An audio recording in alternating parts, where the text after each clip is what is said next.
नमस्कार, मेरा नाम प्रशांत है और आप देखना शुरू कर चुके हैं आपका अपना channel the conflict lens TCL। Iran की एक नई चाल से डोनाल्ड ट्रंप पूरी तरीके से बौखलाया हुआ है।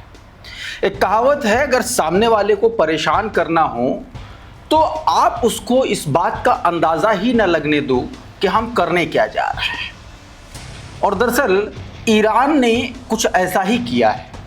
ईरान ने एक बड़ा बदलाव किया और ये बदलाव माना जा रहा है कि मुस्तफ़ा अली ख़ामेनी की एक सोची समझी रणनीति और उसकी स्ट्रेटजी के तहत किया गया। क्या वो स्ट्रेटजी थी जिससे डोनाल्ड ट्रंप बौखलाया हुआ है? आज इसके बारे में अभी मैं आपको बताऊंगा। उधर कराच के गद्दार को आखिरकार ईरान ने लटका दिया। अभी उस खबर के बारे में भी आपको विस्तार से बताऊंगा। और IRGC के 2 जनरल्स अचानक से जो अंडरग्राउंड थे वो बाहर आ गए। क्यों बाहर आए, क्या वजह है, क्या संदेश देना चाहता है ईरान, इन खबरों पर भी बातचीत करेंगे। उधर इजराइल में हिजबुल्लाह ने इजराइल के 2 सैनिक, एक मेजर रैंक का व्यक्ति और एक सार्जेंट, दोनों को ढेर कर दिया है और कई लोग घायल हुए हैं। इससे भी जुड़ी एक बहुत महत्वपूर्ण खबर है।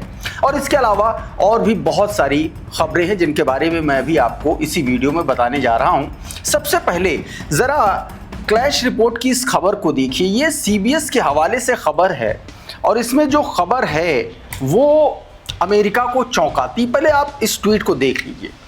इसमें बताया गया कि अमेरिकी खुफिया एजेंसियों के मुताबिक ईरान के सर्वोच्च नेता मुस्तफ़ा ख़ामेनी एक गुप्त स्थान पर छिपे हुए हैं और वो केवल दूतों के जरिए यानी कि कुरियर्स के जरिए ही संवाद कर रहे हैं। इसी वजह से ट्रंप प्रशासन के साथ बातचीत बेहद धीमी और मुश्किल हो गई है।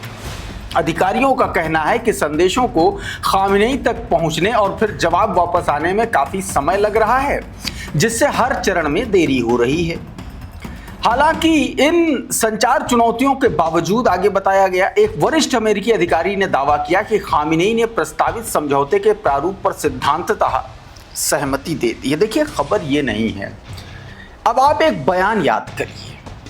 अब्बास अरागची, मसूद पाजेक्शियन, बाघेर घालीबाफ समेत और IRGC के तमाम कमांडर्स का वो बयान याद करिए जिसमें कहा गया था ईरान को हमले से पहले कि इस बार अगर हमला करोगे तो इतना थकाऊ बना देंगे तुमको कि जीवन भर याद रखोगे।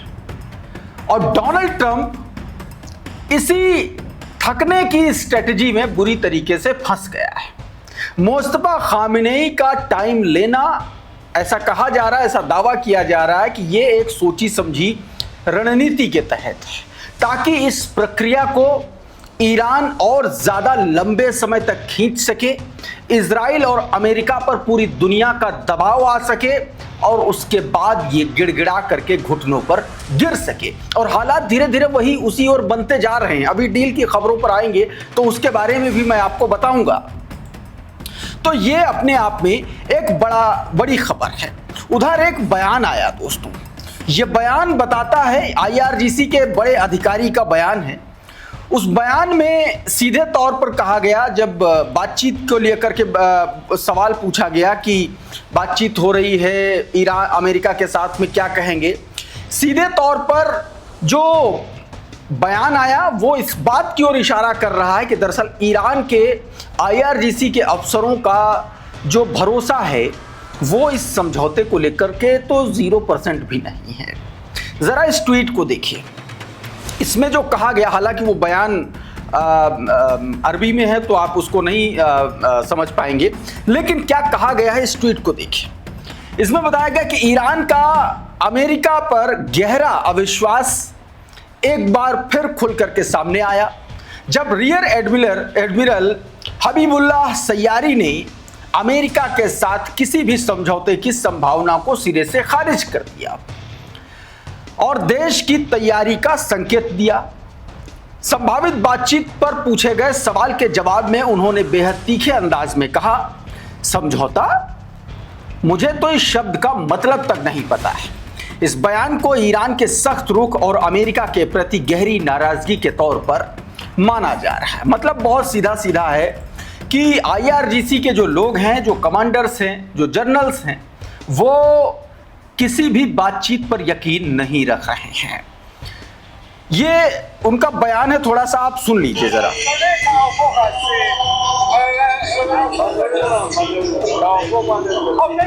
तो ये बात दोस्तों, इधर ये इस तरीके की कुछ प्रतिक्रिया रही। उधर एक और बड़ा घटनाक्रम हुआ दोस्तों। लंबी जंग के बाद, लंबे सीजफायर के बाद, काफी समय बाद आईआरजीसी के जो बड़े लीडर्स हैं, जो बड़े जनरल्स हैं, वो अब सामने आ रहे हैं सीधे तौर पर। मतलब आप समझिए कि पब्लिक गैदरिंग में हिस्सा ले रहे हैं। इसके पीछे भी ईरान की सोची समझी रणनीति मानी जा रही है। दावा किया जा रहा है कि ईरान इसके पीछे सीधे तौर पर दुनिया को एक मैसेज देने की कोशिश कर रहा है। जरा इस ट्वीट को देखिए, पहले ये तस्वीर देखिए। ये जो तस्वीर आप अपनी स्क्रीन पर देख रहे हैं, ये कमांडर हैं खतम अल अनबिया मुख्यालय के प्रमुख मेजर जनरल अली अब्दुल राही।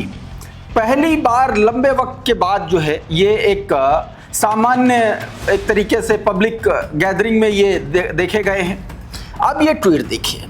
बताया गया कि ईरान के शीर्ष सैन्य कमांडर ने युद्ध शुरू होने के बाद पहली बार सार्वजनिक रूप से दिखाई देकर बड़ा संदेश दिया है। ईरान की पूरी रक्षा संरचना को संचालित करने वाले खतम अल अनबिया सेंट्रल हेडक्वार्टर के प्रमुख मेजर जनरल अली अब्दुल राही एक समारोह में बिल्कुल सामान्य अंदाज में नजर आए। जब महीनों से गायब चल रहे जनरल अचानक सार्वजनिक मंच पर दिखाई देते हैं तो इसका मतलब होता है कि पर्दे के पीछे बहुत कुछ चल रहा है। ऐसी मौजूदगी कभी भी गलती से नहीं होती है। अब सबसे बड़ा सवाल यही है कि आखिर ईरान दुनिया को क्या संदेश देना चाहता है। संदेश से बात शुरू हुई है तो एक और खबर मैं आपको बता दूं। ईरान की तरफ से, ईरान के विदेश मंत्रालय के प्रवक्ता की तरफ से सीधे सीधे डोनाल्ड ट्रंप को दो टूक कह दिया गया है कि अगर अमेरिका यूनिलैटरल बातचीत अपने तरफ से चीजों को करना चाहता है तो बात नहीं होगी। इस ट्वीट को देखिए उमाशंकर सिंह का। विदेश मंत्रालय के प्रवक्ता ने कहा कि ईरान न्यूक्लियर प्रोग्राम पर तभी बात करेगा जब अमेरिका एक सहमति पत्र यानी कि मेमोरेंडम ऑफ अंडरस्टैंडिंग एमओयू मान लेता है। यानी कि ईरान अमेरिका के बीच मेमोरेंडम ऑफ अंडरस्टैंडिंग जब तक नहीं होगी तब तक जो है बातचीत आगे नहीं बढ़ेगी। इसी को लेकर के ईरान फोर्स का ये ट्वीट देखिए। इसमें और चीजों को क्लियर तरीके से बताया गया कि आखिर ईरान ये बात कह क्यों रहा है। आपकी स्क्रीन पर बताया गया कि ईरान ने मुआवजे को लेकर के अमेरिका की शर्तें ठुकरा दी हैं। ईरान ने साफ कहा है किसी भी शांति समझौते में वित्तीय मुआवजे का फैसला अमेरिका अकेले नहीं कर सकता। ईरान की मुख्य मांगे हैं कि ईरान की संपत्तियों को तुरंत अनफ्रीज किया जाए, तेल निर्यात पर लगे सभी प्रतिबंध पूरी तरीके से हटाए जाएं। रिपोर्ट्स के मुताबिक अगर 60 दिन की प्रस्तावित अवधि में प्रतिबंधों में ढील मिलती है तो ईरान तेल बिक्री के करीब $10 अरब तक कमा सकता है। ईरानी नेताओं ने दो टूक कहा है कि हम पीछे नहीं हटेंगे। हालांकि अमेरिका और ईरान के बीच बातचीत जारी है, लेकिन प्रतिबंध हटाने, फ्रीज संपत्तियों और तेल बिक्री को लेकर के दोनों पक्षों में अभी भी बड़े मतभेद बने हुए हैं। ये दोस्तों सीधे तौर पर यह बात कह दी गई है। उधर डोनाल्ड ट्रंप का एक ट्वीट है आपकी स्क्रीन पर जिससे एक बार फिर इस बात के कयास लगाए जा रहे हैं कि ये जो बातचीत है ये फिर से एक बार खटाई में पड़ती हुई नजर आ रही है। जरा अब इस ट्वीट को देखिए। इसमें डोनाल्ड ट्रंप ने जो कहा है वो मैं आपको शॉर्ट में समझाने की कोशिश करता हूं। इसमें बताया गया कि कल जिस डील को सील करने के लिए ट्रंप उत्साहित थे, अब वही संशय में दिखाई दे रहा है। इसलिए मैंने कहा कि जब तक ईरान डील के प्रस्ताव पर सहमत होने का ऐलान नहीं करता तब तक सब हवा हवाई है। और ईरान ने साफ कह दिया है कि पहले संपत्तियों को अनफ्रीज करो, उसके बाद में तेल पे जो ऑयल पर तमाम तरीके के सैंक्शंस लगाए हैं वो हटाओ, और उसके बाद में ही मेमोरेंडम ऑफ अंडरस्टैंडिंग पर साइन करो, उसके बाद आगे की बातचीत होगी। और डोनाल्ड ट्रंप उसको लेकर के इस तरीके के ट्वीट कर रहा है। क्या कह रहा है? If I make a deal with Iran, I will be good and the proper one, and not like one of the made by Obama which gave Iran massive amount of cash। ये मतलब वही बात है कि ये जो है हर्जाना देने के लिए तैयार नहीं है। उधर हॉर्मुज को लेकर के एक बड़ा बयान आया। फॉरेन मिनिस्ट्री के जो स्पोक पर्सन हैं उन्होंने स्टेट ऑफ हॉर्मुज को लेकर के एक बयान दिया जिसमें यह कहा गया कि टोल फ्री करने के लिए ईरान जो है तैयार है। ऐसी खबरें निकल के सामने आ रही हैं। इस ट्वीट को देखिए जरा, इसमें क्या बताया गया। कहा गया कि ईरान के विदेश मंत्रालय के प्रवक्ता ने साफ कहा है कि स्टेट ऑफ हॉर्मुज से गुजरने पर कोई टोल टैक्स नहीं लगाया जाएगा। तेहरान के मुताबिक ईरान और ओमान की रणनीतिक जल मार्ग के लिए एक संयुक्त सेफ पैसेज प्रोटोकॉल को अंतिम रूप दे रहे हैं, जिसमें शुल्क केवल नेविगेशन सेवाओं और पर्यावरण सुरक्षा उपायों से जुड़े होंगे।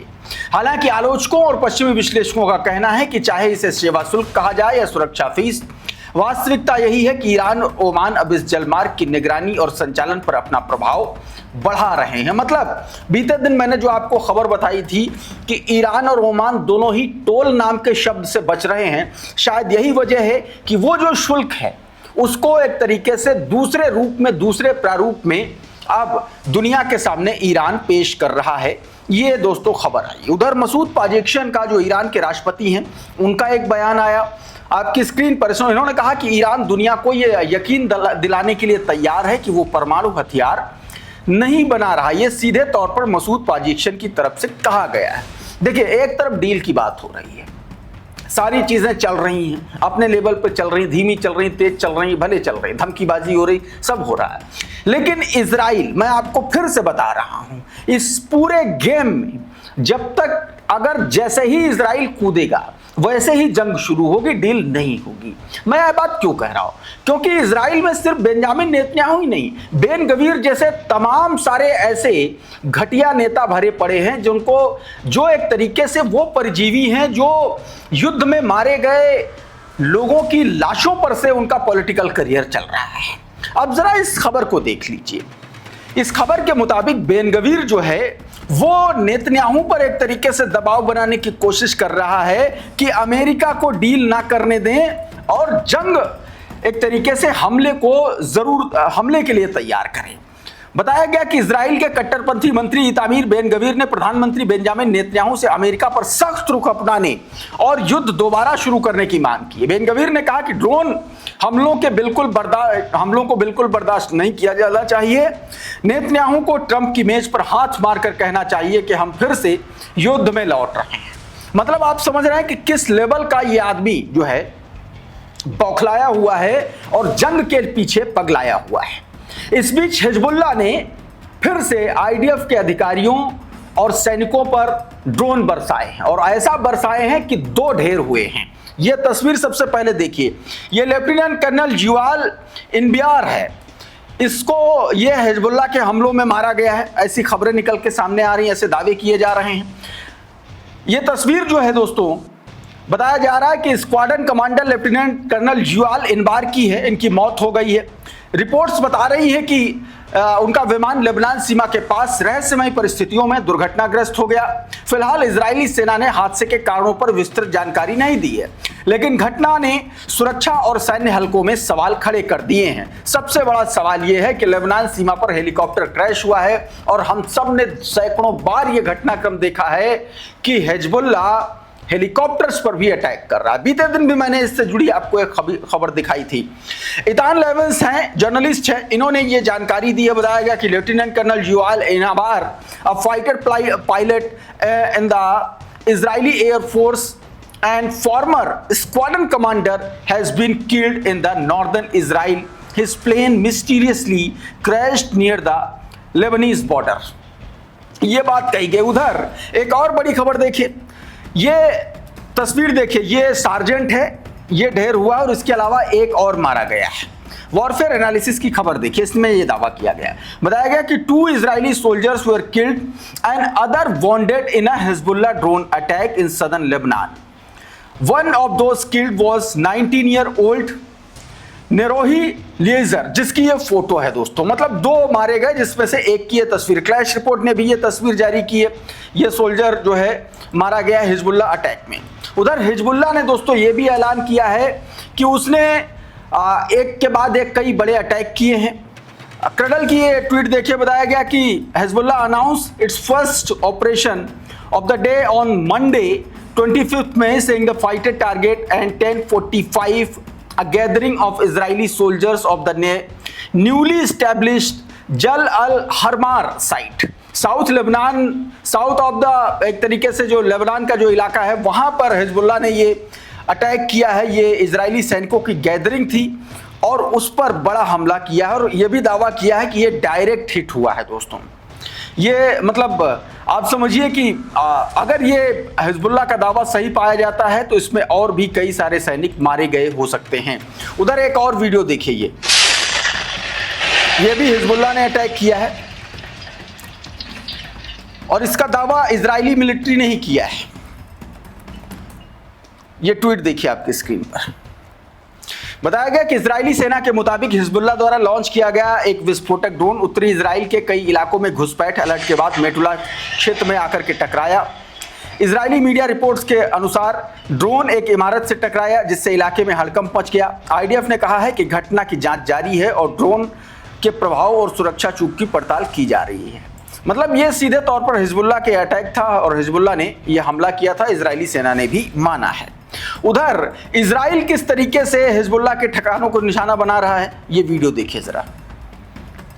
ये हिजबुल्लाह जहां से ऑपरेट करते हैं वहां पर जो है उन रेजिडेंशियल बिल्डिंग्स को उड़ाया है इजराइल ने। ये उससे जुड़ा वीडियो, वहां पर कुछ हिजबुल्लाह के लोगों के मूवमेंट आप देख रहे थे, ऐसा इजराइल की तरफ से दावा किया गया है और उसके बाद वहां पर धमाका किया है इजराइल ने। उधर हिजबुल्लाह की एक और अंडरग्राउंड टनल को एक तरीके से एक्सपोज किया है इजराइल ने, आईडीएफ ने। ये उसका वीडियो है, देखिए ज़रा। मतलब आप देखो कि इस वीडियो में कितना अंदर तक हिजबुल्लाह ने किस तरीके से अंदर ही अंदर ज़मीन में टनल्स बना रखी हैं और सारी सब कुछ है, सारा कुछ प्रोवाइडेड है, रहने का, लेटने का, सोने का, काम करने का, सब कुछ। तो इस तरीके से, और ऐसे ही नहीं हिजबुल्लाह इतने दिनों से लड़ रहा है। अच्छा, एक और बयान आईडीएफ चीफ का आया है। इन्होंने ये चेतावनी दी, इस खबर को देखते रहिए करंट रिपोर्ट की, कि अब ये बेरूत पर एक बार फिर से बम्बार्डमेंट करने जा रहे हैं। ऐसा इन्होंने एक तरीके से चेतावनी दी है। That IDF chief of staff said building in Beirut should be struck in response to the Hezbollah explosive drone attack. सीधे कहा गया है कि अगर हिजबुल्लाह ड्रोन अटैक लगातार करता रहता है तो बेरूत में भी अब जो है वो हमले शुरू कर देगा। हालांकि बेरूत पर हमला करने के लिए इजराइल को डोनाल्ड ट्रंप ने मना कर रखा है। इस वीडियो में बहरहाल इतना ही। बहुत बहुत शुक्रिया, बहुत बहुत धन्यवाद। आप जुड़े रहिए आपके अपने channel the conflict lens TCL के साथ। नमस्कार।